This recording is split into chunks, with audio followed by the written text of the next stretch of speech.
Je m'appelle Marine Montironi et je suis directrice de l'influence chez We Are Social. J'ai commencé mes études à l'ISCOM en première année pour ensuite me spécialiser sur les réseaux sociaux et les métiers du digital à l'Institut de l'Internet et du Multimédia à La Défense. Ça m'a permis de faire plusieurs stages, dont un à New York et ensuite un stage de fin d'études chez We Are Social où je ne suis jamais repartie. J'ai commencé en tant qu'assistante consultante social media pour ensuite être embauchée en CDI en tant que consultante social media et finalement, il y a 4 ans, développer mon propre département dédié à l'influence. L'influence n'est pas quelque chose de nouveau.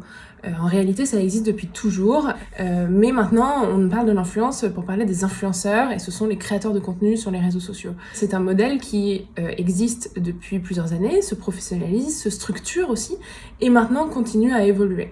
Chaque année, les annonceurs développent de plus en plus de projets d'influence, et donc investissent de plus en plus dans cette partie-là de la communication.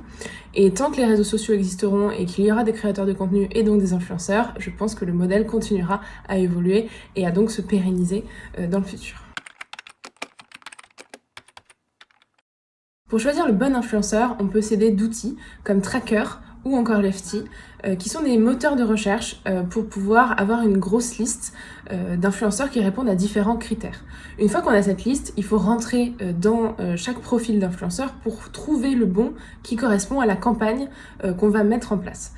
Ces critères-là vont être des critères évidemment de favorabilité avec le sujet. Est-ce que la personne aime la marque ou le produit ou l'univers, mais aussi est-ce que l'influenceur a une communauté propre, c'est-à-dire une communauté avec un bon taux d'engagement, mais aussi remplie de vrais followers et non de fake followers, mais aussi voilà, plein de data différentes qui nous permettent de trouver que l'influenceur est le bon, mais rien n'empêche et n'enlève surtout le fait de se nourrir de ses contenus, regarder si c'est un youtubeur toutes ses vidéos, enfin une bonne partie, ou encore ses contenus sur Instagram, ses tweets et compagnie, pour vraiment comprendre qui est cette personne, presque se mettre un peu dans ses chaussures et être capable de se projeter dans le fait que l'influenceur va pouvoir emmener la campagne au bon endroit, porter le bon message, porter les bonnes valeurs et vraiment bénéficier et faire bénéficier à tout le monde de son influence.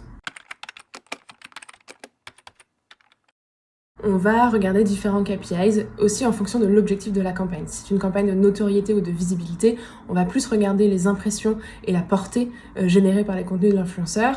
Mais si c'est une campagne de recrutement ou encore une campagne dédiée à générer de l'achat, donc des leads, on va aussi regarder le nombre de fois où les personnes ont utilisé le code promo donné par l'influenceur ou encore le nombre de clics qui ont été effectués sur le lien, le swipe up, qui ont été placés dans les contenus de l'influenceur.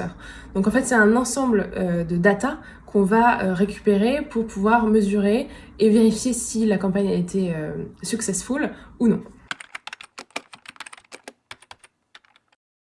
Les métiers de l'influence sont encore très nouveaux. On est encore tous en train de se professionnaliser, que ce soit les agents, que ce soit les agences, que ce soit les personnes qui travaillent dans l'influence. Il y a encore beaucoup de choses à faire, donc si c'est quelque chose qui vous motive, foncez. Pour ça, il faut s'ouvrir, être très curieux, regarder ce que font les influenceurs, les suivre au quotidien pour pouvoir les connaître, mais aussi être curieux dans le sens où on va essayer de détecter une campagne. Lorsque l'influenceur a l'air de collaborer avec une marque, est-ce qu'il est le seul? Est-ce qu'il y a d'autres choses qui se passent autour? Quel est le point de démarrage? Quel est le point final? Qu'est-ce qu'il raconte? Est-ce que c'est bien? Est-ce que c'est pas bien? Tout le travail de veille est hyper important et hyper nourrissant parce qu'au final, il existe peu de livres, de tutos ou autres pour devenir professionnel de l'influence. Quand je recrute des stagiaires, par exemple, à l'agence, on va plus regarder leur culture de l'influence et leur envie, leur passion derrière ça, que derrière un long CV qui nous montrerait que la personne a fait 3-4 agences en stage avant en travaillant dans l'influence. Donc plus on est passionné, plus on a de chance et plus on met tout avec nous pour pouvoir réussir à convaincre quelqu'un de nous prendre. Et une fois qu'on est lancé dans la route, j'ai aucun problème et aucun doute sur le fait que vous allez réussir.